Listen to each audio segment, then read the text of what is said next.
Goeiemôre julle almal. Dit voel vandag 'n bietjie soos om tussen familie te beweeg. Toe ek 'n student was Dominee Wimpie ons predikant in Bloemfontein gewees. So met party van julle stap mes al 'n lang pad en ek dink die grootste uitdaging vir my toe ek voorberei was, wat gaan ek sê sodat ek nie hierdie mense verveel nie. So ek gaan probeer om julle die hele tyd te betrek en ook julle kennis te gebruik. Ek dink wat 'n mens moet onthou is dat julle die vakkenners van die inhoud is en dat 'n mens daardie twee vakgebiede of velde moet kombineer om regtig 'n goeie skrywer te wees. So ek gaan bietjie ietsie deel uit my ervaring as skryfbegeleier en spesifiek in terme van akademiese skryfwerk, bietjie meer akademiese skryfwerk gerig.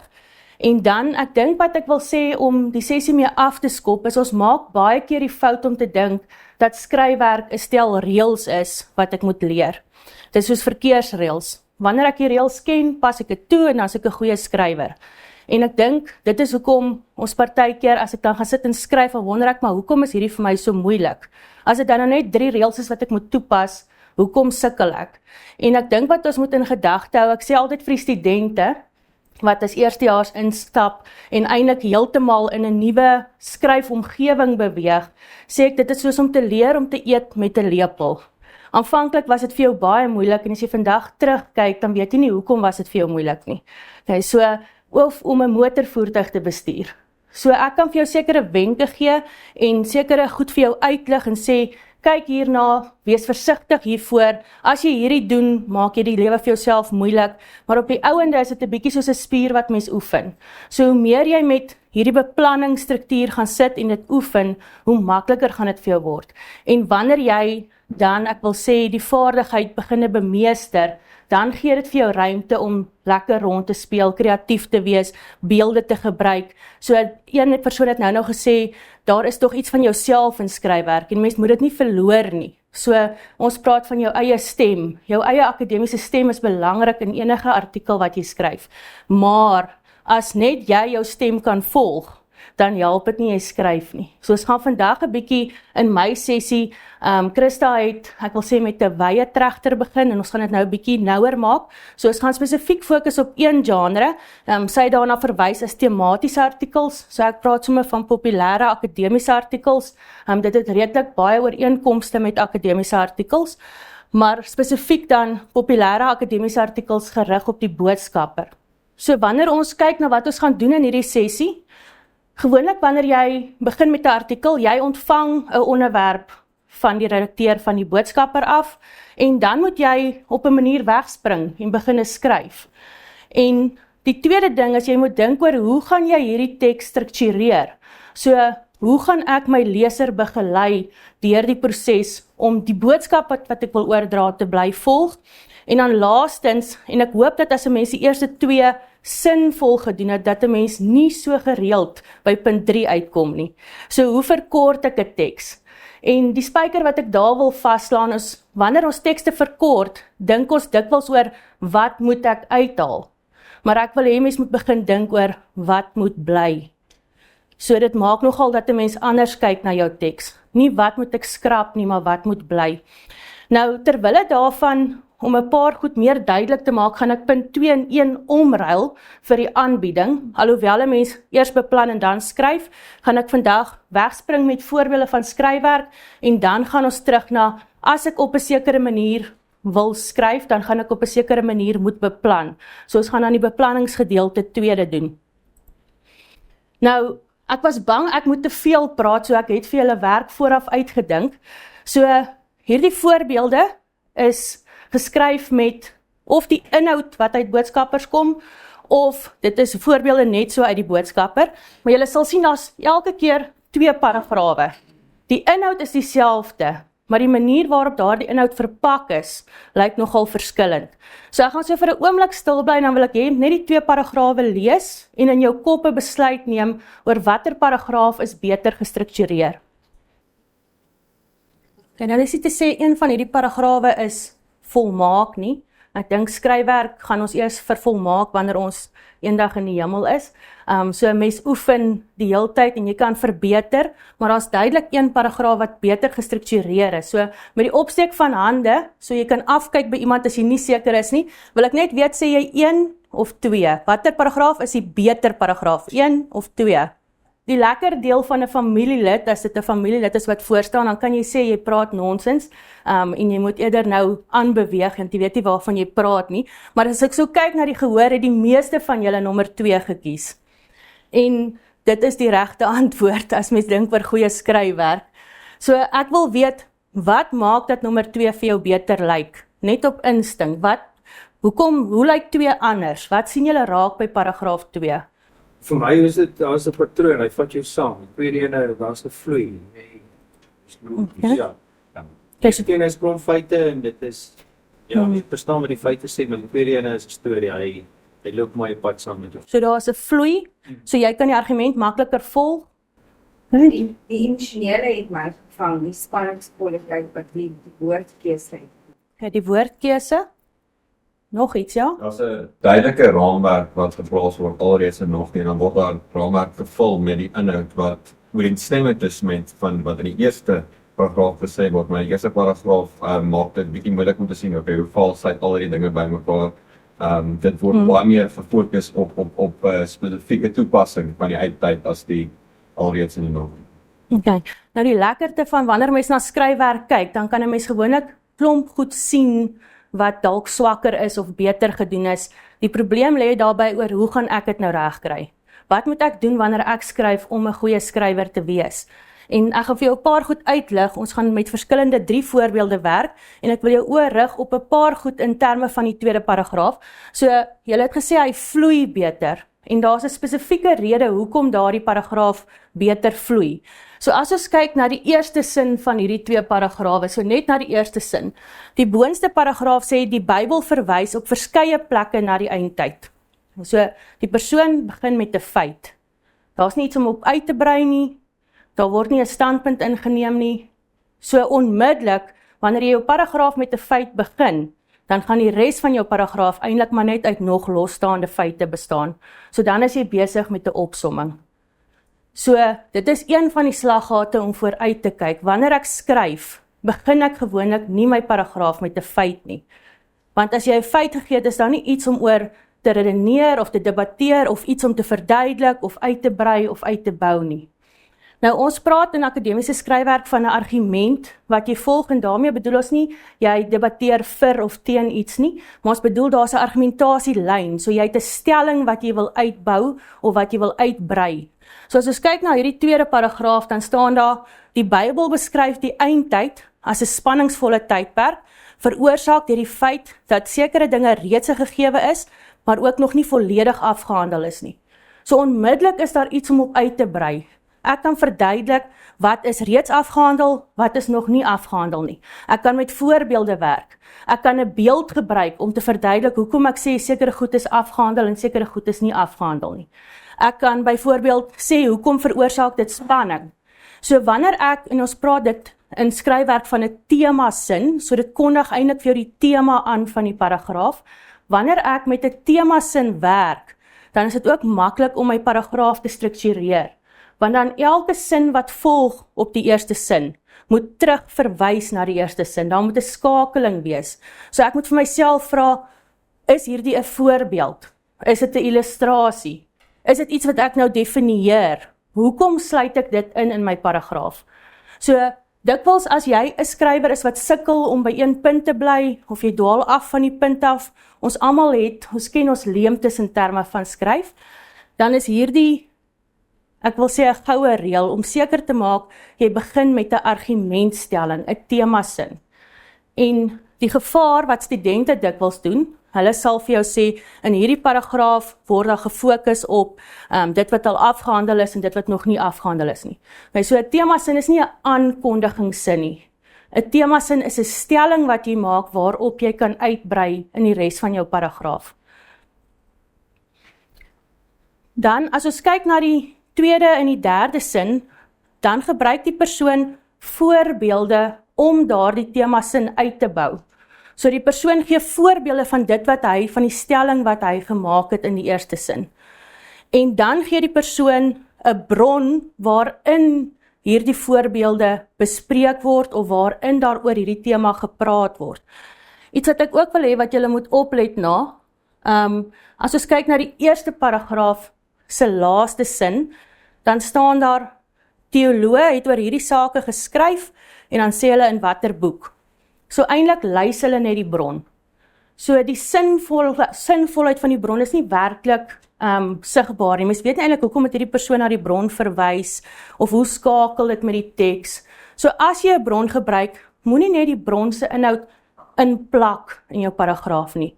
Sê hoe sluit die bron aan by jou teks? Hoekom sit jy dit in jou paragraaf in? Gee dit 'n voorbeeld van iets wat jy verduidelik het.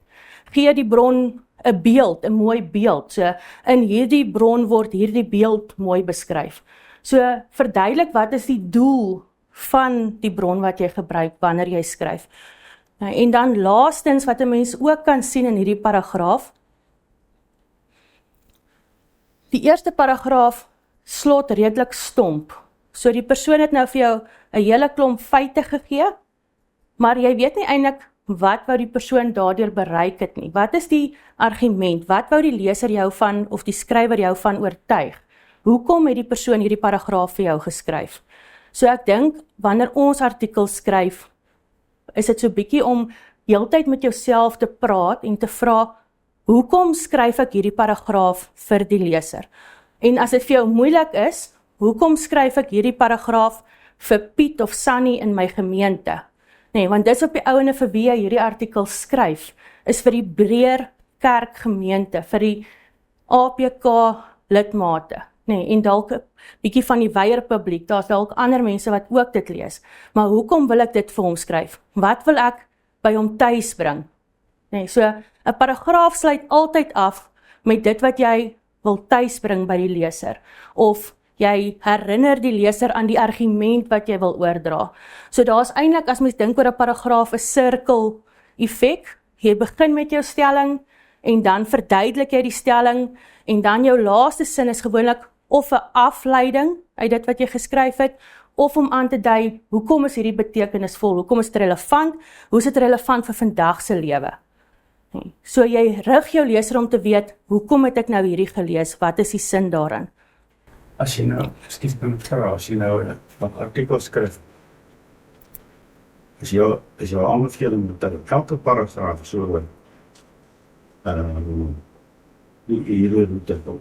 So as mens gaan kyk na goeie skryfwerk, het elke paragraaf 'n vaste struktuur. So jy kan binne daardie struktuur kreatief wees en kreatief werk, maar gewoonlik as jy kyk na goeie skryfwerk, begin dit altyd met 'n stelling, want dit sê vir jou, dit rig onmiddellik jou leser oor waaroor gaan my paragraaf. En dan brei jy uit op daardie stelling, en by daardie uitbreiding is eintlik die gedeelte waar mens gewoonlik baie kreatief kan wees, waar jy 'n beeld kan gebruik, of waar jy voorbeelde kies, jy kies jou voorbeeld, of waar jy teksgedeeltes uit die Bybel gebruik. So by die uitbreiding van daardie stelling is eintlik waar jou eie stem of jou eie uniekheid na vore kom. Ek dink 'n maklike manier om iets van Prof Koos se vraag te antwoord is, ek dink jy moet min of meer met elkeen van jou paragrawe so omgaan. Jy doen dit naderhand onbewust. Dit wil ek wel sê. In die begin is dit bietjie meer van 'n inspanning om dit so te doen, maar ons leer dit tog eintlik, want ek bedoel, as jy nou dink aan 'n preek wat jy skryf, want jy gaan op dieselfde manier eintlik, hierdie is 'n baie goeie oefening vir preek skryf ook, dit wat Andri nou hier verduidelik, want jy sê nou maar 3 punte in jou preek. En as jy daardie 3 punte beplan, dan beplan jy hierdie eerste punt, om hierdie eerste punt, 'n stelling wat ek maak, of 'n vraag wat ek vra, wat ek wil antwoord, hoe gaan ek dit doen? Om logies 'n gevolgtrekking te kan uitkom wat hierdie stelling motiveer of ondersteun of die vraag beantwoord, het ek, sê nou maar, 5 dinge waardeur ek moet werk. Die mens noem dit die ribbekas in 'n sekere sin van daai stelling of vraag wat jy vra. En dit moet vleis kry. En sy verduidelik nou net vir jou hoe jy die vleis aansit. Maar jy gaan klaar sê, ek wil hierdie stelling maak. Christus het uit die dood uit opgestaan, dit is die stelling wat ek wil maak. So, wat is die dinge wat ek wil sê? Ek wil eers sê hy het gesterf. Ek wil dan sê, hoekom het hy gesterf? Ek wil sê, dat hy uit die dood uit opgestaan het. Ek wil sê, waarom hy uit die dood uit kon opstaan. So dit kan my argumente wees wat ek nou voer vir hierdie stelling wat ek maak, maar elkeen van hulle gaan jy dan op hierdie manier eintlik net uitbou. So jy moet verstaan, die werk met 'n geraamte waarin die vleis is. Jou eerste stellingsin hoef ook nie elke keer 'n nuwe feit te wees nie. Hy sluit aan by die vorige paragraaf, kan 'n oorgang ook wees. So dis belangrik om te sê dat elkeen apart staan nie. Ja. Skakel dan een. Ek het net 'n vraag oor hierdie sirkelstruktuur wat jy het, want wat ek al gehad het is dat jy het nou 'n argument wat jy wil maak en dan het jy nou sê nou maar drie bewyse wat jy wil antwoord byvoorbeeld. Maar partykeer as jy skryf, is dit nie sinvol om in die eerste sin al die argumente sê nie, want dan voel dit soos wat val jy nou uit? So ek het al 'n vraag oor partykeer is dit so dat vir my voel dit's meer sinvol om te sê hierdie die bewyse en dan te kom by die ding, maar jy gaan uiteraard aan die begin een of ander sin hê wat moet koppel aan die laaste een, dit meer so te stel. Okay. So ek het net 'n vraag daaroor en partykeer voel dit vir my dit intuïtief leende meer daartoe as vir daai baie vaste struktuur. Dit waarna jy verwys is eintlik die interpretasie van jou argumente en dit kom aan die einde. Nee, maar 'n mens gaan altyd begin deur die leser terug oor wat is die doel van hierdie paragraaf. Anders is die doel net in jou kop. So die leser moet raai wat is die doel. So uit die eerste sin moet die leser kan aflei, is ek besig om iets te definieer, is ek besig om iets te vergelyk, gaan ek nou 'n beeld gee van iets, wat is die doel van my paragraaf? En as jy nie langs jou paragraaf in een woord kan skryf wat die doel is nie, dan is jou paragraaf waarskynlik nog nie goed gestruktureer nie. So dit wat jy sê is baie waar. Mens gaan nie op in die begin van jou paragraaf al sê hoekom is dit betekenisvol of hoekom kan jy iets aflei nie, want jou afleiding of om betekenis aan te dui volg altyd op sekere inhoud. Nee, so en in akademiese taal praat ons dan van jou slotsin of jou afleidingssin. So daardie afleidingssin is dan waar jy argumenteer of waar jy sê, hoekom is dit wat ek hierso geskryf het relevant vir vandag, of hoekom is dit sinvol, of hoe gee dit rigting vir dit wat ek nou gaan skryf in die volgende paragraaf. Okay. So as jy gaan kyk na artikels in die Boodskapper, dan kan 'n mens baie vinnig deur net na die paragrawe te kyk, amper nog nie te lees nie, sien watter het goeie struktuur en watter nie. En hierdie lyk dalk vir jou rigied, maar as jy dit gaan begin oefen, gaan jy sien in die middeldeel en in die laaste sin het jy baie vryheid, maar jy verpak jou inhoud op 'n sekere manier. So jy dink oor hoe gaan ek die boodskap aan die leser oordra. So as net ek weet wat my doel is met hierdie paragraaf, dan het jy die leser verloor. Dan kan jy nou mooi beelde gebruik, mooi voorbeelde en mooi illustrasies, maar jou punt gaan verlore. So jy wil die leser lei oor hoe kom ek van punt A na punt B na punt C. Nee, want dis so hy op die ouende dan eintlik die boodskap gaan onthou. Dit sê net vir my, jy sê ek moet baie mooi beplan en dis wat ons volgende gaan doen. Nee, hoe beplan jy dan nou vir die paragrawe hierdie sinvolle geheel? Ja, so ons gaan die sessie afsluit deur te kyk na, as ek 'n tema ontvang het van die redaksie af, waar begin ek? So ek gaan nie lank hierby stil staan nie, want ons het eintlik hierdie nou reeds bespreek, maar eintlik wys ek net vir jou die struktuur uit, dat jou eerste sin altyd 'n sentrale argument is, waarop jy gaan uitbou. En dit wat Dominee Haan net nou gesê het, is baie waar. Dis nie altyd 'n nuwe argument nie, maar dan ons praat van 'n brugsin, so jy skakel dit met jou vorige afdeling. So jy gaan nog steeds vir die leser wys, hoekom beweeg ek nou van 'n definisie na 'n voorbeeld. So jy wil jou leser lei, hoe kom ek van Pretoria na Kaapstad? Wat is die punte waarby ek gaan stilhou? En dit is eintlik maar wat ons in 'n akademiese teks ook doen.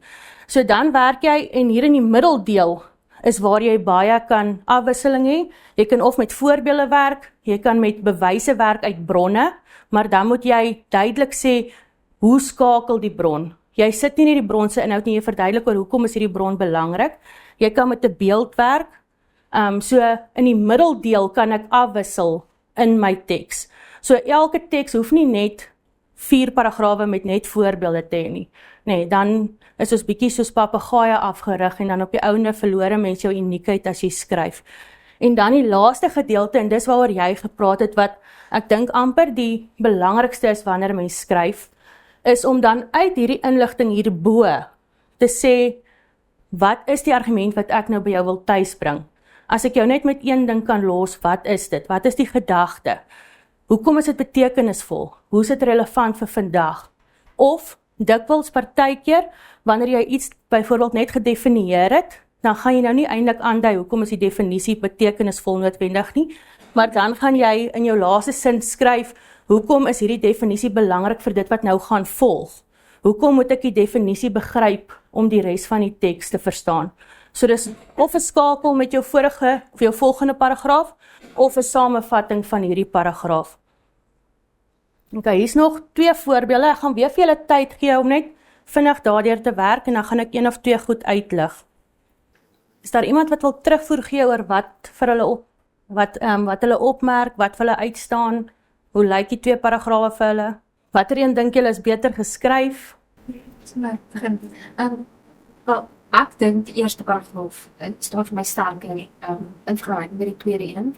Veral as ek kyk vanuit 'n navorsings en 'n oogpunt uit. Die tweede een voel vir my as ek maar kan sê bietjie wollerig. Dit is nie duidelik nie. Dit is laer, dit is effens laer en dit is nie baie duidelik hoe mense bepaal waarna ons kyk. Okay. Iemand wat nog iets opgemerk het wat wil bydra? As ek so na julle gesigte kyk, aanvaar ek nie een van hierdie 2 paragrawe is regtig goed nie. Bondiger? Maar hy verloor. Okay. So die tweede een is meer soos 'n opsomming van die eerste een. Okay. Ja, as ek nou vinnig wou lees, dan is die tweede een vir my meer, en dat is vinnig oud alles. Dis die makliker laat. Ik heb het ook makkelijker gevonden om tweede net te volgen. Dus de eerste paragraaf die je Okay. So die eerste paragraaf kan my sê is dalk 'n bietjie te lank vir die boodskapper, maar hy's baie beter geskryf in terme van struktuur. Hy volg makliker want jy lei jou leser, jy vat jou leser saam. As jy net die tweede een, alhoewel die tweede een dalk vir julle maklik lees is omdat jy die eerste een gelees het, toe weet jy hoe skakel die inhoud. Nee, so as jy net die tweede een gelees het, weet jy nie eintlik hoe pas sin 2 by sin 1 en sin 3 by sin 2 nie. So as 'n mens, baie keer wat ons met die studente doen is, ons vat 'n paragraaf en ons sny die sinne uit en ons sê pak hulle vir ons in die regte volgorde in hierdie paragraaf. Want dan beteken dit, jou argument is logies gestruktureer. Ek kan jou argumentasielyn volg. En as ons kyk na hierdie tweede een, sou jy nogal gesukkel het, as jy net hom gehad het, om hom in die regte volgorde te pak, om te weet, watter sin kom eerste, wat een kom tweede, wat een kom derde. Okay, so, hierdie is dalk nie een uitsonderlike goeie of 'n swak voorbeeld nie, maar wat ek vir jou wil uitwys is dat die eerste paragraaf nogals van iets wat ons noem verbandwoorde of skakelwoorde gebruik maak, so dit skakel die idees, dit wys vir jou, hierdie is 'n teenstelling teenoor dit wat ek nou net gesê het. So jy weet, hoekom die sin daar hoort, hoe pas dit by die vorige sin. So, bondig skryf is goed, maar onthou altyd dat ek my leser moet lei oor, hoe kom ek van sin 1 na sin 2 na sin 3. So anders is dit net 'n klomp feite. Nee, so hierdie is eintlik soos 'n opsomming van 'n regte klomp feite. En die ander ding is, hoekom gee jy vir my hierdie feite? Dis die ander vraag wat ek het by hierdie tweede paragraaf. Hoekom moet ek hierdie feite weet? Hoekom is dit vir my relevant of betekenisvol? Waarvan wil jy my oortuig? En dit is nie altyd duidelik uit die tweede paragraaf nie. So, by die tweede paragraaf sou mens graag wou sien dat daar aan die einde 'n interpretasie is, om te sê, hierdie is wat dit uitwys, of hierdie het hieruit duidelik geraak, en dit is in die eerste paragraaf beter gedoen. Wat vir my uitstaan by altyd die voorbeeld is, korter is nie noodwendig beter. Nee. Baie keer maak ons die fout om te dink, dit is outomaties, maar dit is nie. So ek het nou die voordeel dat ek nou bietjie meer weet wat hier aangaan nie. En as ek reg onthou, wil ek net oor hierdie paragraaf sê, en dit het Elmarie nie genoem nie, as ek reg is, ek ben reg help, die skrywer vanuit 'n bron gewerk. So hy was eintlik besig om te sê wat die bron ook sê, en sekere inligting vanuit die bron uit aan die orde te stel. En die rede hoekom die paragraaf toe uiteindelik 'n bietjie langer is sodat daar met meer geloofwaardigheid met die bron omgegaan kan word. En dis die skakelwoorde wat jy byvoorbeeld ook daar kry ensovoorts. Daarom is dit 'n bietjie langer sodat dit net duideliker is wat die bron sê. Ek dink as ek reg onthou was dit een van die goed wat my geplaas is. Ek dink iets wat ek ook wil noem is dat goeie skryfwerk het altyd afwisseling. Jy gaan nie in elke paragraaf 3 skakelwoorde insit nie. Jy gaan nie in elke paragraaf 2 voorbeelde gebruik nie. Jy probeer jou paragrawe afwissel. Partykeer werk ek met 'n voorbeeld, partykeer werk ek met 'n beeld, partykeer werk ek met 'n bron, partykeer werk ek met 'n vergelyking. En dit is iets wat 'n mens eintlik soos wat jy skryf vooraf moet beplan. Sou ek 'n mooi beeld kon gebruik om hierdie oor te dra? Moet ek dalk hier 2 voorbeelde insit? Watter voorbeelde sal die sinvolste wees? So moet asseblief nie, dis hoekom ek sê dit is nie 'n stel reëls en nou volg ek die reëls en elke paragraaf lyk presies dieselfde nie, want dan gaan ons met baie swak skryfwerk sit. Hierdie is eintlik om vir jou iets uit te wys van hoe om 'n argument te begin bou, sodat jou leser jou ook maklik kan volg. En dan die laaste een, ek gaan weer vir julle 'n tydjie gee net om te lees en dan sal ons saam oor hom praat. Nou as ons na hierdie 2 voorbeelde kyk, as ons dink oor ons eie skryfpersoonlikheid, het ons almal sekere goed waarteen ons moet waak. Party van ons spring weg voordat ons nog gedink het en ons begin skryf. Ander van ons dink ons argument is logies, maar eintlik kan net ons self dit volg. Ander van ons wag tot die aand voordat my artikel by die boodskapper moet wees. En dan gebeur hierdie gewoonlik. Okay, so ek het so baie inhoud en ek skryf hulle sin vir sin neer. Nee, so is eintlik klomp 100 losstaande sinne. So hierdie is tipies in party artikels wat in die boodskapper verskyn. Is eintlik soos klomp lyste van inligting. Maar as jy die inligting gaan begin bestudeer, dan sien jy eintlik hoe hierdie goed met mekaar verband, dis net nie verbind nie. So is eintlik klomp losstaande gedagtes.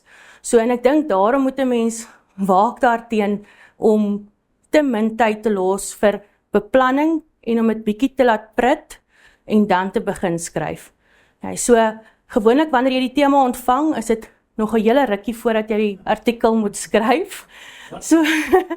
So daardie eerste aand of 2 kan jy minstens al daaroor begin dink. Nee, so ek dink almal wat hier sit voor my het die vermoë om te dink. En ek dink dis die wegspringplek vir goeie skryfwerk. So as ek sulke klomp losstaande gedagtes skryf, moet ek vir myself vra, hou dit met mekaar verband, en as dit met mekaar verband hou, moet ek dit verbind. En as dit nie met mekaar verband hou nie, moet ek vir myself afvra, waarmee is ek besig? Lys ek net 'n klomp inligting, is dit soos 'n klomp slagspreuke wat ek graag wil oordra? Hoekom sit ek dit so in my teks? My vraag is, die verandering in die kultuur deur sosiale media met Twitter en alles, maak dit nie juist soveel moeiliker vir mense om in paragrawe te dink nie? Want is heeltyd kort goedjies wat geplaas moet word. Dit maak dit baie moeiliker, ja. Ja. Dit raak as 'n gewoonte, mense dink nie meer in paragrawe. Mense sien met studente wat sukkel om lang stukke te lees. Ja. Maar en daar kan julle dalk van my verskil, maar ek glo 'n deel van ons opvoedingstaak is om hulle ook te begelei om deel te raak van 'n leeskultuur en om op ouene goeie skrywers te wees. So ek dink mens moet versigtig wees om alles by hulle aan te pas, en ek weet dis nie wat Dominee sê nie, maar om hulle te dwing om 'n bietjie weer te begin dink en te begin lees en betekenis te vorm. As jy inligting wil lys, soms is dit sinvol om inligting te lys, so jy lys voorbeelde, maar dan gaan jou voorbeelde nog steeds 'n opskrifsin hê. 'n Stelling wat verduidelik wat gaan ek nou lys en hoekom ek dit gaan lys. En so as ons na die eerste paragraaf kyk, gaan julle weer sien hy volg baie dieselfde voorbeeld as die eerste paragraaf. Die persoon sê wanneer ouers oor kinderopvoeding praat, moet hulle erken dat dissipline by hulle self begin. So hy maak 'n stelling waarop hy kan uitbou. Maar as hy net bloot 'n feit gegee het om te sê dissipline is belangrik, dan kon hy seker ook uitbou op hoekom is dit belangrik. Maar waak daarteen om klomp feite te lys. Begin jou paragraaf met iets wat jy kan uitbou of verduidelik of kan illustreer. En dan wat hierdie persoon doen is hy begin nie dadelik met voorbeelde nie. Hy verduidelik dan eintlik wat bedoel hy met dissipline. Is nogal 'n groot woord wat anders verstaan gaan word in skole as in die kerk as by die huis. So hoe lyk dissipline in my klaskamer, hoe lyk dit in my kerk, hoe lyk dit by my huis? So hy spesifiseer wat hy bedoel in hierdie artikel met dissipline. So in die middelgedeelte het hy bietjie iets anders gedoen as wat die vorige skrywer gedoen het. En dan sluit die persoon eintlik weer af om te sê, hoekom is hierdie relevant? So in daardie middeldeel het jy vryheid, so hierdie bind jou nie, dit voel dalk vir jou, jy bind jou, maar as jy aan hierdie struktuur beginne werk, dan gaan jy sien, dit maak jou skryfwerk baie makliker, en dit gee jou eintlik dan meer ruimte om kreatief te wees. Ons dink partykeer kreatief wees beteken ek skryf al my gedagtes neer, en dan skryf ek dit op papier. Of soos wat dit by my opkom, skryf ek dit neer. Maar dan is dit eintlik ongeorganiseerde skryfwerk. Okay. Ekskuus dan. Hm? Dit dan nie so baie met dit te doen, ek wil net seker maak, en as dit iets, jy doen die skaaltaal net kan help die taalreël, vir wanneer 'n mens dan nou 'n stuk aanhaal uit die Bybel, is daar in die middel, Paulus skryf in 1 Timoteus 4:7, dubbelpunt, moet daar dan 'n aanhalingsteken, daai stuk wat ek dan uit die Bybel uit aanhaal, moet dit in aanhalingstekens langs die. Ek sou, dit is een styl ding, so elke publikasie sy eie reëls rondom dit, maar ek sal met my aanbiedingsstruksie bietjie daar. Okay.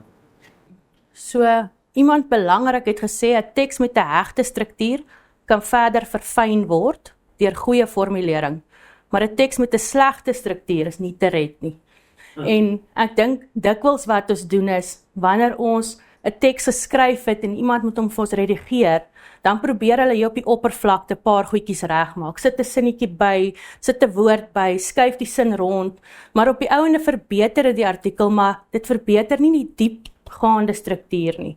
En ek dink dit is belangrik dat 'n mens eers daaroor nadink, voordat jy nadink oor, hoe gaan ek dit mooi skryf? Die mooi skryf kom op die tweede vlak. Die eerste vlak is, hoe gaan ek my argument uitbou? En daarna kan ek begin dink oor, hoe gaan ek hierdie argument mooi uitbou? Watter beelde gaan ek gebruik? Watse tipe taal gaan ek gebruik? Watse poëtiese kenmerke gaan in my teks sigbaar wees? Maar as jy nie oor jou struktuur nagedink het nie, kan jy regtig 'n goeie skrywer wees, maar jou teks gaan swak wees. Mens vra terwyl jy nou daar aangaan. Kan jy vir ons ook 'n bietjie publikasies gee wat ons nou verder doen en ander. Ek het op my laaste skyfie is daar publikasies. Dit is, kom ek sê so, daar's groot ooreenkomste tussen 'n populêre akademiese artikel en 'n akademiese artikel. Die verskil kom eintlik maar net in oor hoe ek in die middeldeel van my paragraaf met bronne werk. So die bronne wat ek gebruik het was baie akademiese bronne, maar ek het 'n lys wat ek vir julle beskikbaar sal stel. So om dan vinnig hierdie deel saam te vat, voordat ons dan aangaan by hoe begin ek beplan, hoe raak ek 'n goeie skrywer, vat ek dan vinnig die struktuur van 'n paragraaf, van 'n populêre artikel saam.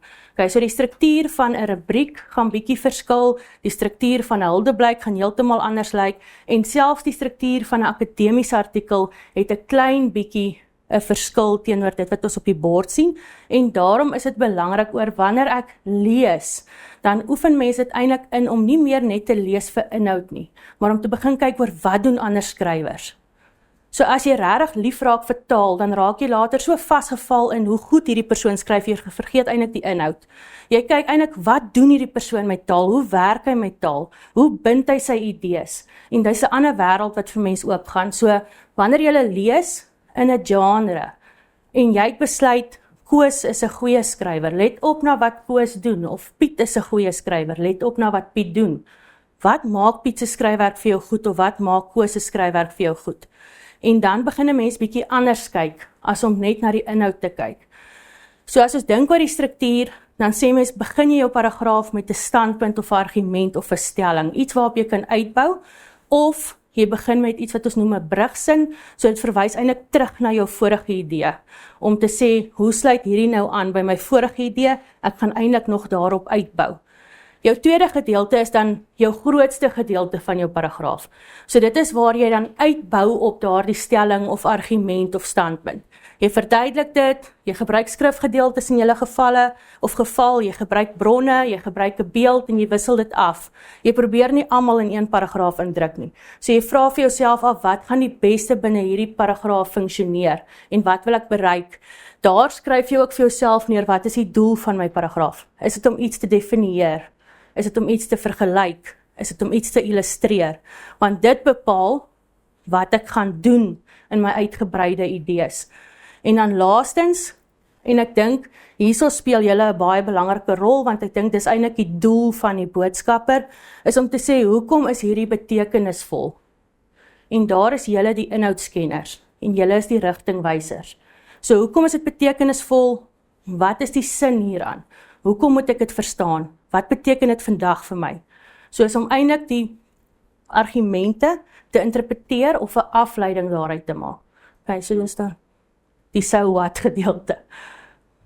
Okay, so dan wil ek oorgaan na die beplanningsgedeelte toe, en ek wil iets sê, en dit is dat wanneer ons dink oor skryfwerk, is die leesgedeelte soos om in te asem, en die skryfgedeelte is om uit te asem. So ek kan nie uitasem as ek nog nie ingeasem het nie.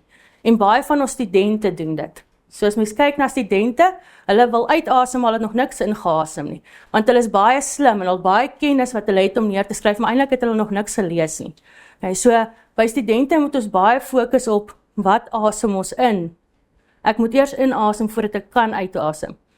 En by die gehoor wat vandag voor my sit, lê die probleem meer by, ek het al so baie ingeasem, hoe gaan ek dit nou in 1200 woorde binne 'n struktuur uitasem? So ek wil alles neerskryf wat ek weet van hierdie onderwerp. En dit is wat ons bietjie gaan kyk by, hoe kry ek dit reg om my inhoud gestruktureerd te verpak, sodat daar samehang is en my idees vloei. So ons kan nie sonder inhoud werk nie, dis belangrik, maar die meeste van julle het normaalweg inhoud. Dis nie 'n probleem by die gehoor wat vandag by my sit nie. So, goeie struktuur spruit nie uit die skryfproses self voort nie. Dikwels dink ons, ek is nie 'n goeie skrywer nie, maar eintlik is ek nie 'n goeie beplanner nie, of ek is nie 'n goeie leser nie. En as 'n mens dink oor mense wat baie inhoudskennis het, is ons dikwels nie goeie beplanners nie. Dis vir ons probleem, lê nie by die skryf nie. As ek gaan oordentlik beplan op 'n spesifieke manier, gaan dit vir my makliker wees om dit te skryf. So beplanning is die wegspringplek vir goeie skryfwerk. Hierdie sluit dan aan by wat Christa gesê het, maar ek dink is belangrik om in gedagte te hou. Wanneer ek skryf, moet ek onthou wanneer ek beplan, voor ek beplan, vir wie beplan ek hierdie artikel. Ek skryf dit nie vir my kollega nie. Ek skryf dit nie vir iemand in die akademie nie. So ek skryf dit vir iemand in my gemeente of iemand van die breër publiek wat belangstel om dit te lees. En dan wat ek dink sinvol is om te sê, dis 'n begeleide geloofsgesprek. So jy lei eintlik die leser oor hoe kom ek by hierdie punt. So as ek begin beplan, dan dink ek oor, ek is besig om met iemand 'n gesprek te voer. Watter 3 argumente gaan ek gebruik in my gesprek om hierdie persoon van my standpunt te oortuig? En dan 1 argument wat ek wil tuisbring. Partykeer wil ons hulle in 1 artikel van alles vertel. Besluit, wat is die punt wat jy wil tuisbring? Nee, so as jy net 1 punt kan tuisbring, wat is dit? So dan begin 'n mens ook om nie net inhoud op te som nie. Anders is ek besig om die hele tyd klomp op sommende inhoud te gee, maar ek het nog nie gedink oor wat is daardie 1 punt wat ek wil tuisbring nie. So ons het nog so 'n halfuur oor, ek dink nie ons gaan die volle halfuur gebruik nie, maar wat ek wil hê wat julle moet doen vir 'n oomblik, is, ek is by die redaksie van die boodskapper, en ek laat weet jy moet asseblief vir my 'n artikel skryf oor die verband tussen die wet en verlossing. So dis jou tema. Hoe gaan jy te werk gaan? So dink vir 'n oomblik daaroor, maak vir jouself 'n paar notas, die verband tussen die wet en verlossing. So waar begin jy? Jy ontvang dit, en dit hoef nie die regte antwoord te wees nie, jy kan sê, hoe doen jy dit op die oomblik? So begin jy die aand voor die tyd, en skryf jy alles neer wat jy weet van die wet en die verlossing, dink jy oor oulike voorbeelde, waar begin jy, hoe pak jy so 'n artikel aan?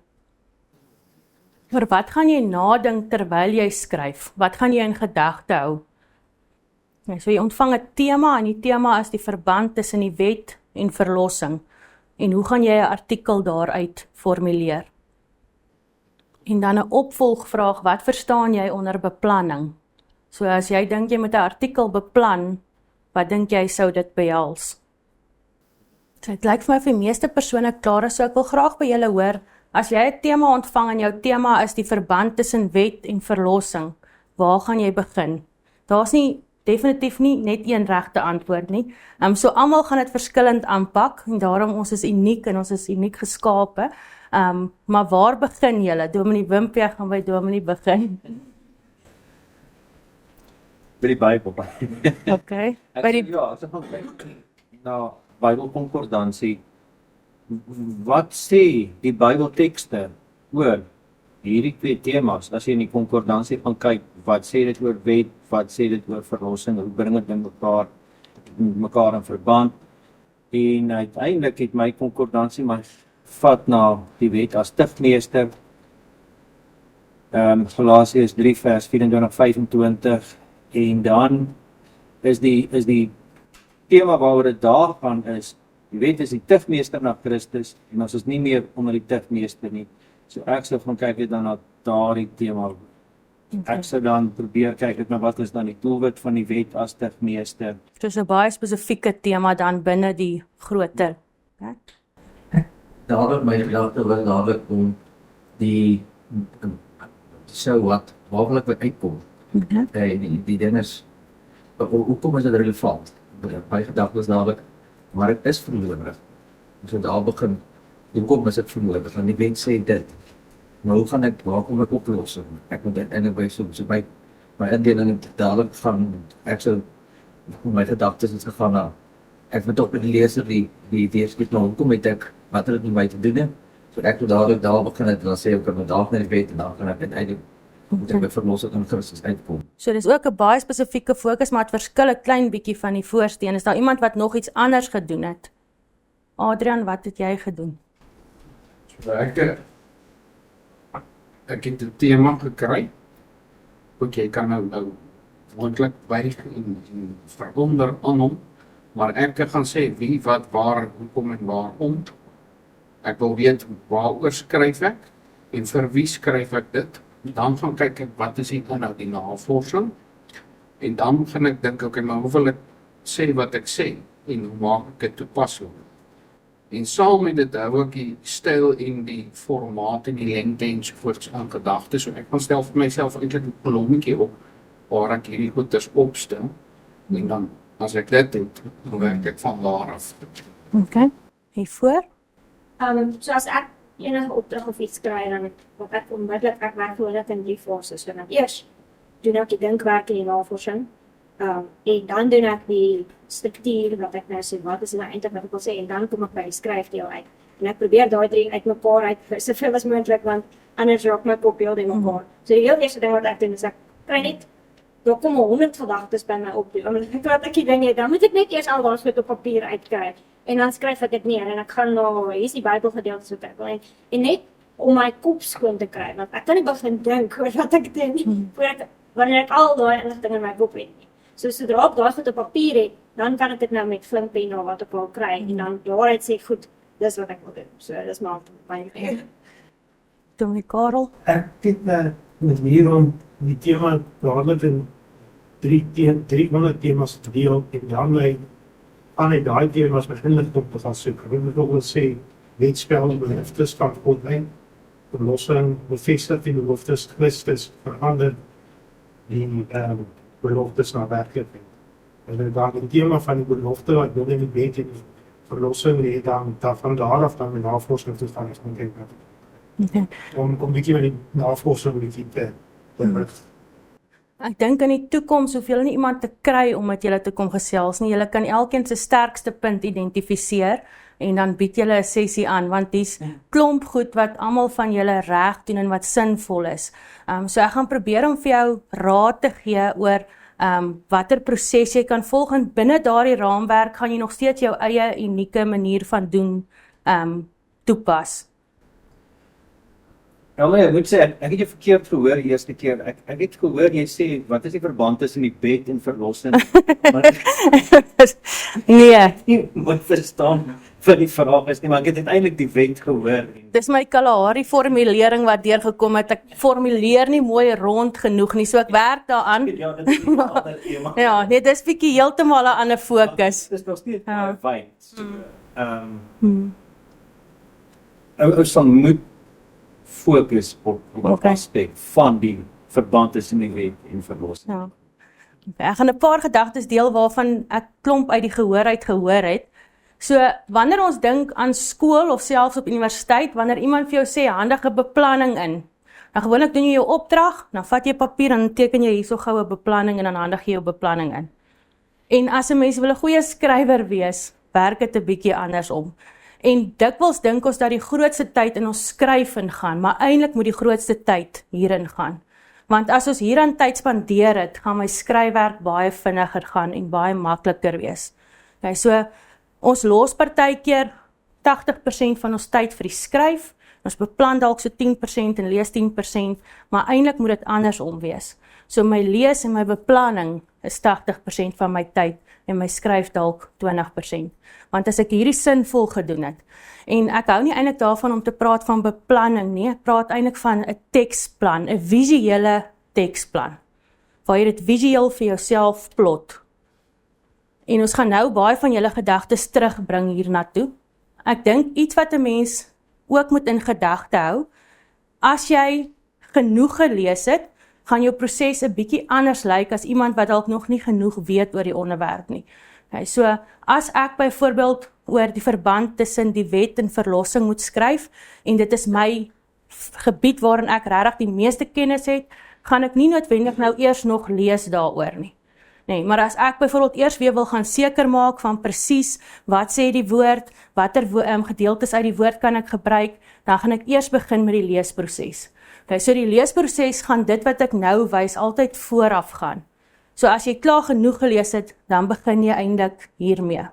Okay, so as ons dink oor 'n teksplan, wat nog belangrik is om in gedagte te hou, as ek net teruggaan na die vorige skyfie toe, iets wat jy vir jouself sommer bo aan 'n papier moet neerskryf, of op jou selfoon moet tik, of op jou rekenaarskerm moet tik, is, wat weet die leser wat hierdie artikel gaan lees, dalk nie. Okay, so ek praat dalk vandag van sekere terminologie, soos 'n temasin, maar die gehoor het dit nog nooit gehoor nie. So as ek nie die term gaan verduidelik nie, dan gaan ek klaar die leser verloor. En net so sit julle met 'n klomp kennis, wat julle aanvaar almal weet, maar almal weet nie.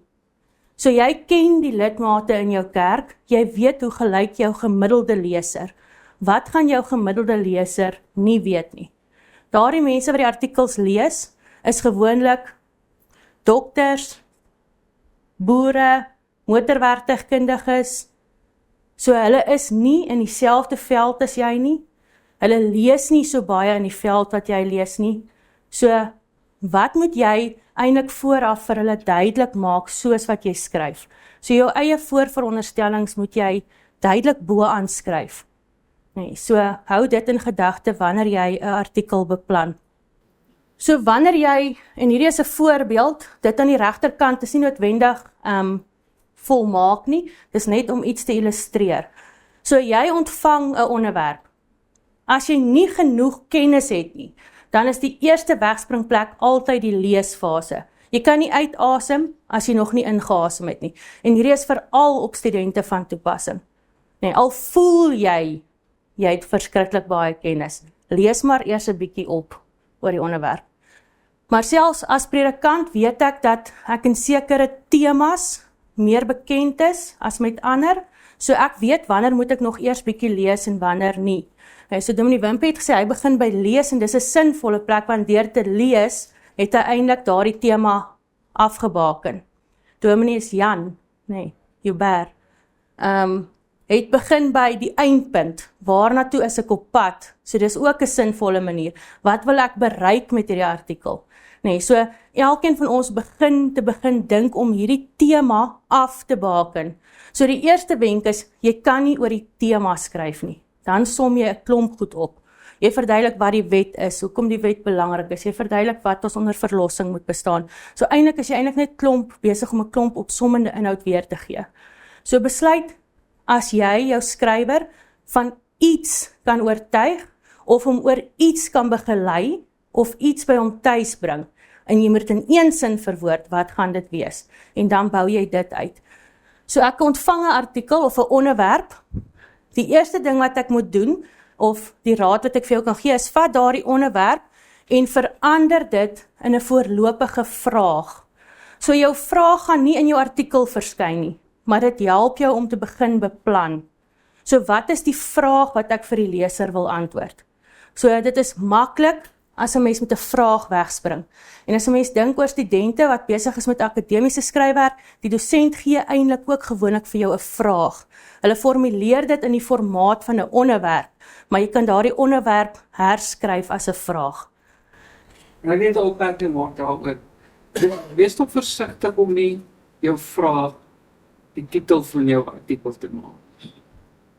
Baie ouens doen dit omdat hulle eintlik nie weet wat om anders te sê nie. En dit is goed, dit kan werk in 'n sin, want jy het ook maar eintlik 'n vraag om in die werk, weet jy wel, altyd is baie kreatief nie. Ons het nou 'n vraag gehad oor die opskrifte. Ek dink die opskrif moet meer stellingmatig wees. Dit moet ook keurigmaties wees. So dit moet boodskapdraand wees, maar dit wil nie alles weggee wat jy kan sê nie, maar dit wil nie die gordyn so skreef jy ook trek, so net die ouens genoeg kan insien om hulle lus te maak om te wonder, waar gaan die artikel, wat gaan hier oor gesê word, ek kan genoeg aflei dat ek weet, ten minste dit gaan oor wet, en dit gaan oor verlossing, ensovoorts, maar hoe gaan ek dit dan verder uitbou, en dan, want jy wil ook prikkel om verder te lees, maar net, wat ek eintlik net wil sê is, ek hou nie baie van 'n vraag as 'n titel vir 'n artikel, dit is, werk nie vir my baie goed. Okay. Die gedagte hier is nie om jou vraag as 'n opskrif of in jou artikel te gebruik nie, maar dit rig jou denke om te begin beplan. Okay, so dis eintlik net die tweede stap. Jy verander jou onderwerp na 'n vraag en dan die belangrikste gedeelte. En as mens dit net kan regkry, dan gaan almal se skryfwerk al verbeter. Is om daardie vraag dan in 'n stelling te formuleer. So en op die ouende in jou artikel, as jy gaan begin skryf, werk jy eintlik net met hierdie stelling. So uit jou vraag formuleer jy 'n stelling. En jou stelling is baie spesifiek en baie gefokus, baie gerig. Dis iets spesifiek waarop jy ingaan. So jy kan nie in jou artikel vir die leser alles oor die wet en alles oor verlossing onderrig nie. Okay, so watter spesifieke punt wil jy vasmaak by die leser? Okay, so dit waarmee jy dan werk in jou artikel is hierdie derde gedeelte. Is 'n stelling. So besluit, wat is die stelling wat jy wil uitbou in jou paragraaf? Nee, so dis as jy klaar gelees het en jy begin beplan. As 'n mens dan kyk, so dan het jy nou jou vraag vergeet, jy werk net met jou stelling. En dan, Dominique Karel het dit net nou gesê, dan dink jy oor, as jy 2 of 3 maniere moet gebruik om hierdie stelling uit te bou, wat sal dit wees? Okay, so dis amper soos om iemand te verdedig in 'n hofsaak. As jy 3 getuies kan inroep, wie gaan jou getuies wees? Hoe gaan hulle lyk? Wat gaan daardie getuies sê? Okay, so ons sê dat jou teks 'n groot argument het of 'n stelling het wat jy wil uitbou en jy gebruik 3 of 4, afhangende van die lengte van jou artikel, of 2 subargumente waarvolgens jy dan hierdie tema uitbou. En as 'n mens bietjie begin dink oor wat is my subargumente, hoe gaan ek hierdie hoofargument uitbou? Al skryf jy net vir jou 'n sin of 'n gedagte neer, dan maak dit dat jou artikel onmiddellik gestruktureerd is. Ek kan onmiddellik sien hoe gaan my artikel lyk. En dan die gedeelte waar daar baie kreatiwiteit lê, is in die eerste plek oor hoe ek my artikel afgebreek het tot 'n spesifieke fokus, want as ons almal dieselfde tema kry, is die kans goed dat daar 5 verskillende fokusartikels sou wees. Ons almal sou besluit, ek gaan op hierdie deeltjie inzoom, of ek gaan op hierdie deeltjie inzoom. Dis klaar deel van jou unieke akademiese stem. Maar die tweede deel waar mens ook dan jou eie akademiese stem kan inbring, is by hierdie gedeelte. Met watter voorbeelde gaan ek werk? Watter kreatiewe beeld kan ek gebruik? Hoe kan ek dit mooi poëties stel? So hierso in die turquoise blokkie op die regterkant, kom dan eintlik jou kreatiewe gedeelte. En jy hoef nie dit noodwendig in diepte voor die tyd te beplan nie, maar jy moet ten minste jou stelling hê of jou argument hê en jou subargumente. En as ons dan dink oor 'n lang teks, baie van die langer tekste in die boodskapper het opskrifte. Okay, so jou subargumente sê eintlik vir jou wat of waar gaan jou opskrifte wees. So jy gebruik jou subargument om eintlik jou opskrif te formuleer vir daardie afdeling. So daar is die heeltyd struktuur in my denke. En as mens dink oor die titel, waar ons nou stil gestaan het, 'n paar wenke oor 'n titel. Ek dink 'n titel is amper die moeilikste gedeelte om te skryf. Jy skryf hom laaste. Jy begin nie met jou titel nie. En jy gebruik hierdie argument of stelling om jou titel te bedink. So hierdie moet bepaal wat is jou titel. So jy kan hierdie op 'n kreatiewe wyse weergee, maar jy kan nie iets heeltemal lukraak kies en dit hou nie verband met die argument van jou artikel nie. 'n Titel is gewoonlik nooit 'n vraagsin nie, en dit is nooit gewoonlik 'n volsin nie. Dit is gewoonlik 'n frase waarmee jy werk. 'n Redelike volledige frase, maar dis nie 'n sin nie. Okay, so gaan kyk weer na wat wil ek tuis bring en hoe kan ek hierdie argument op 'n kreatiewe manier dan saam weergee. Okay, dan my laaste 2 minute wil ek 1 of 2 gedagtes deel rondom hoe verkort ek 'n teks. Nou ek sê altyd vir my studente moenie sweeping statements maak nie. Nou hierdie is so 'n bietjie 'n sweeping statement om te sê wanneer 'n artikel te lank is dit selde net woordryk. Dit is meestal swak gestruktureer, maar dit is dikwels so. Wanneer ek nog nie goed my argument begin bedink het nie, dan sluit ek te veel voorbeelde in of ek dwaal af van die punt want ek weet eintlik wat is my punt nie. So ek maak 10 punte in plaas van 1. So dikwels sê ek moet 'n mens dan teruggaan na die tekenbord. Gaan terug na jou beplanningsdokument. So jy is jou eerste hekwagter. Die redaksie is nie die hekwagter, hulle is die tweede hekwagter. Maar jy is die grootste hekwagter. So as jy klaar geskryf het, gaan terug na jou visuele beplanning en kyk, is daar verband, is daar 'n logiese samehang tussen my idees? En dan die wenk vir verkorting. Ons begin dikwels by wat los ek uit, maar begin by wat moet ek behou? Wat is my argument en hoe bou ek die argument uit? En dan is dit goed om te begin deur paragrawe te sny, nie sinne nie. Ons is dikwels dan geneig om al ons sinne wat 20 woorde is, 10 woorde te maak. Al die byvoeglike naamwoorde uithaal. En as ons sien hy's te kort, dan sit ons weer byvoeglike naamwoorde by om hom langer te maak. Nee, so as ons dink oor verkorting, dra hierdie paragraaf werklik by tot my argument. En as jy nie kan sê hoe hy bydra nie, dan is dit dalk mooi inhoud waaroor jy sterk voel, maar dit hoort nie dan in jou artikel nie. Nou, as jy nie kan sê wat die doel van die paragraaf is, so as jy nie 'n werkwoord kan langs aan skryf en sê, hierdie illustreer iets, of dit bevestig iets, of dit help my om iets af te lei nie, moet jy vir jouself vra, is die paragraaf nodig om my argument te volg? Okay, so dit beteken nie dis swak inhoud, die partykeer is dit fantastiese inhoud, maar jy moet binne 'n sekere woordbeperking skryf. En is daar paragrawe wat ek kan saamvoeg? Want dikwels as ek klomp los idees het, sou ek eintlik daai idees kon saamvoeg en dan van 2 paragrawe 1 maak. So dis waar jy wegspring. As jy dit gedoen het en jy's nog steeds besig met te lang teks, dan kyk jy na die inhoud binne jou paragrawe en as jy 'n goed gestruktureerde paragraaf geskryf het, begin jy nie by jou eerste sin sny nie, want dis jou stelling wat vir die leser sê waaroor gaan my paragraaf, en jy begin ook nie by die laaste sin sny nie, want dis gewoonlik my interpretasie of my afleiding, of om te wys hoekom is dit betekenisvol. So ek sny in die middeldeel. Ek kyk, het ek byvoorbeeld 4 voorbeelde, sou ek kon wegkom met 1 voorbeeld. As ek net 1 moes kies, watter is die beste voorbeeld? As ek moes kyk, is daar verduidelikings wat ek eintlik oor en oor en oor doen? En dis nogal iets wat ek geneig is om te doen. Ek moes een keer 'n onderhoud voer oor streekstaal vir 'n opdrag wat ek moes doen.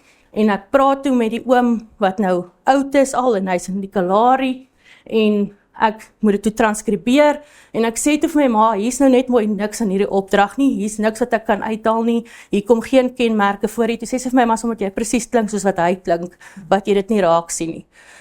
So baie keer is mens geneig om iets te sê en dan sê jy dieselfde ding net weer op 'n ander manier. So gaan kyk daarvoor. Gaan terug en kyk, het ek eintlik hierdie nou al 3 keer gesê, kan ek dit skrap? Nee, so dit is hoe 'n mens dan verkort, of dit is my raad vir verkorting. Ek wil net iets hierbo sê ten opsigte van prediking, ook besig 'n geweldige belangrike punt wat Elmarie nou maak. Dominees wat nie 'n preek uitskryf nie, maar wat van pulpunte afpreek byvoorbeeld, is geneig om herhaling, hulle is baie kreatief om dieselfde ding op 5 maniere te kan sê. En hulle koop vir hulle self tyd, Want eintlik is hulle koppe besig om te dink aan die volgende punt en wat hulle daar moet sê. So nou sê hulle dieselfde ding net op ander maniere oor en met ander voorbeelde. En jy doen dit baie keer dan ook in jou skryfwerk. En so, maar ek wil net in verband met prediking uitlig. En dis hoekom dit nodig is om jou preek ook uit te skryf, volledig uit te skryf. Want dan gaan jy hierdie tipe herhalings gaan jy begin raak sien. Jy gaan agterkom. En jy hoor baie keer iemand skryf vir jou kommentaar op jou preek en sê, maar jy het so baie herhaal vandag. En jy gaan kyk en jy sê, nee, ek het nie een ding dieselfde ding weer 'n keer gesê nie, maar jy het eintlik dit net op 'n ander manier gesê. Dieselfde goed gesê, dieselfde stelling gemaak, maar jy het hom net anders geformuleer of 'n ander voorbeeld gebruik. So dit is eintlik 'n baie lui manier van werk en mense vang jou baie vinnig uit daarmee. Lesers nog vinniger as mense wat luister. Okay, en dan sluit ek af en dis dan my stukkie preek vir die dag wat sê, as jy nog nie weet watter argument jy wil voer, soos jy dit nog nie in een sin kan neerskryf nie, en jy weet nie hoe jy dit wil voer nie. So, as ek dit moet gebruik en ek moet dit op 3 maniere nou uitbou, wat gaan daardie 3 maniere of daardie 3 standpunte wees, dan is jy nog nie gereed om te begin skryf nie. As jy hierdie goed gedoen het, dan is die skryf van die teks baie makliker. En dan gee die skryf van die teks vir jou vryheid om kreatief te wees binne hierdie spesifieke raamwerk. So dis my gedagte vir die dag. Is daar vrae wat julle nog het, iets wat julle wil deel? Okay. Ek het eintlik vra vir albei van julle. Dat albei van julle het genoem, goed, as jy nie lees nie, kan jy nie skryf nie, en leer dit van die inasem, uitasem. Maar ons leef in die inligtingsera. En dus moet jy baie selektief wees in wat jy nou gaan inasem. So ek wil by julle weet, of veral in terme van langer stukke leesstof, of het julle dinge wat julle spesifiek sal wil aanbeveel en sê, dis baie goed gaan lees dit. In terme van skryfwerk, sal ek vir Skalk deurgee, dan kan hy. Maar almal met e-pos, en dan kan jy op kyk, ek weet nie, Kirsten, jy iets wil antwoord op dit nie. Ja, ek dink is Is dit nou die laaste skyfie wat jy doen? Ja, dis daai laaste skyfie, maar dit is bietjie te veel, so ek sal 1 of 2 uitlig wat ek dink sinvol is om na te kyk. So as mens dink oor studente, dink ek is hierdie goeie bronne om deur te werk, maar as ek dink oor dosente sou ek nie almal aanbeveel noodwendig nie.